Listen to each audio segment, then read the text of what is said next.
नई राष्ट्रीय शिक्षा नीति के साथ एक साल पूरे होने पर आज देश भर के शिक्षा क्षेत्र से जुड़े लोगों को प्रधानमंत्री मोदी करेंगे संबोधित। इस मौके पर वो शिक्षा क्षेत्र से जुड़े कई बड़े ऐलान भी कर सकते हैं। आज बागपत दौरे पर जाएंगे सीएम योगी आदित्यनाथ। जिला अस्पताल का निरीक्षण करने के बाद बीजेपी कार्यकर्ताओं के साथ करेंगे मीटिंग। 2022 चुनाव को लेकर बीजेपी के पहले दिन का मंथन खत्म। दिल्ली में जेपी नड्डा की अध्यक्षता में हुई बैठक, सीएम योगी भी हुए शामिल। उत्तर प्रदेश विजय के लिए दिल्ली में बीजेपी की बैठक का आज दूसरा दिन। 2022 चुनाव में जीत को लेकर आज अवध, काशी और गोरखपुर क्षेत्र के नेताओं की होगी बैठक में सीएम योगी रहेंगे मौजूद। जेपी नड्डा ने मोदी मंत्रिमंडल में शामिल सभी 43 नए मंत्रियों को 15 अगस्त के बाद जनता से सीधे संवाद का दिया निर्देश। नड्डा ने मंत्रियों को चिट्ठी लिखकर जन आशीर्वाद यात्रा करने का निर्देश दिया।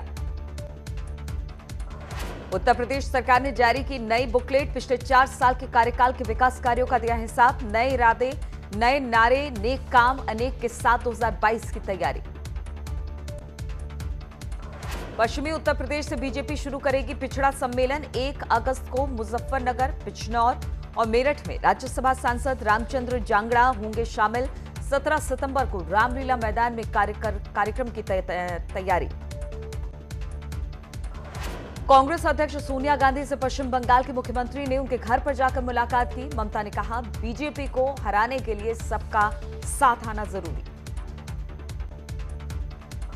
देहरादून में आज बीजेपी की महत्वपूर्ण बैठक। राष्ट्रीय महामंत्री संगठन बीएल संतोष लेंगे पर पार्टी पदाधिकारियों की मीटिंग। 2022 के चुनाव को लेकर रहेगा फोकस।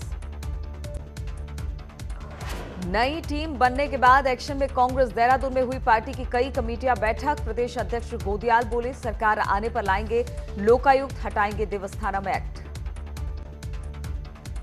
सीएम पुष्कर धामी की 24 जुलाई का नानकमत्ता दौरा। विवादों में मर्यादा के उल्लंघन के मामले में अकाल तख्त ने गुरुद्वारे के 4 पदाधिकारियों का इस्तीफा लिया। कांग्रेस और आप ने कहा, माफी मांगे सीएम।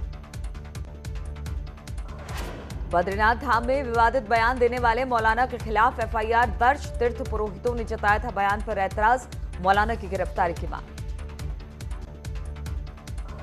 नैनीताल हाईकोर्ट ने 4 धाम यात्रा पर लगाई 18 अगस्त तक रोक। कोर्ट ने सरकारी अस्पताल में स्टाफ की कमी पर मांगी रिपोर्ट। पर्यटन स्थलों पर भीड़ पर भी लगाई फटकार। उत्तर प्रदेश में एसएनके पान मसाला पर इनकम टैक्स ने मारा छापा। कानपुर और जालौन के साथ पूरे देश भर में एक साथ मारे गए छापे। आयकर विभाग ने 6 अलग अलग टीमें कर रही हैं छापेमारी। जौनपुर में फूड पॉइजनिंग से 4 लोगों की मौत। 2 बच्चे, महिला और युवक ने तोड़ा दम। 1 हफ्ते के भीतर हुई चारों की मौत। मुजफ्फरनगर की थाना नई मंडी कोतवाली इलाके के कलाली हाइड्रो एवं सेफोलाइट के गोदाम में लगा केमिकल का रिसाव। दमकल विभाग की टीम ने गैस लीकेज को किया बंद। गाजियाबाद के लोनी बॉर्डर इलाके में पुलिस और बदमाशों के बीच हुई मुठभेड़ में बदमाशों को लगी गोली। रायबरेली के भदोख इलाके में चेकिंग के दौरान पुलिस और बदमाशों के बीच हुई मुठभेड़ में पुलिस की गोली लगने से 1 बदमाश घायल। 2 बदमाश अंधेरे का फायदा उठाकर फरार होने में कामयाब। हरदोई के टडियावा थाने में तैनात कुछ खाकी वर्दीधारियों की दारू पार्टी का वीडियो वायरल हो रहा है। शराब के नशे में जमकर किया हंगामा। वीडियो वायरल होने के बाद अफसरों ने कही कार्रवाई की बात। बैंक डूबने पर अब 90 दिन के भीतर खाता धारकों को मिलेगा पैसा। कैबिनेट ने डीआईसीजीसी एक्ट को मंजूरी दी है। मोदी सरकार संसद में पेश करेगी बिल। 1 लाख से बढ़ाकर 5 लाख किया गया बीमा कवर। राफेल विमानों की एक और खेप भारत पहुंची। हाशीमारा एयरबेस पर लड़ाकू विमानों को दिया गया वाटर सैल्यूट। राफेल विमानों को पश्चिम बंगाल के हाशीमारा एयरबेस पर किया गया तैनात। फ्रांस से अब तक 26 राफेल आ चुके हैं भारत। लोकसभा में रक्षा राज्य मंत्री अजय भट्ट ने दी जानकारी। भारत सरकार ने 36 राफेल का किया है सौदा।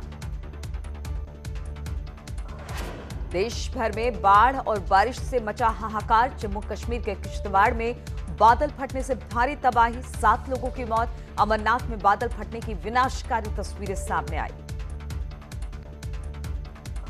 उत्तराखंड में बनी रहेगी मौसम की मुसीबत, 30 जुलाई तक पहाड़ी जिलों में भारी बारिश का अलर्ट। मैदानी इलाकों में बढ़ेगा नदियों का जलस्तर।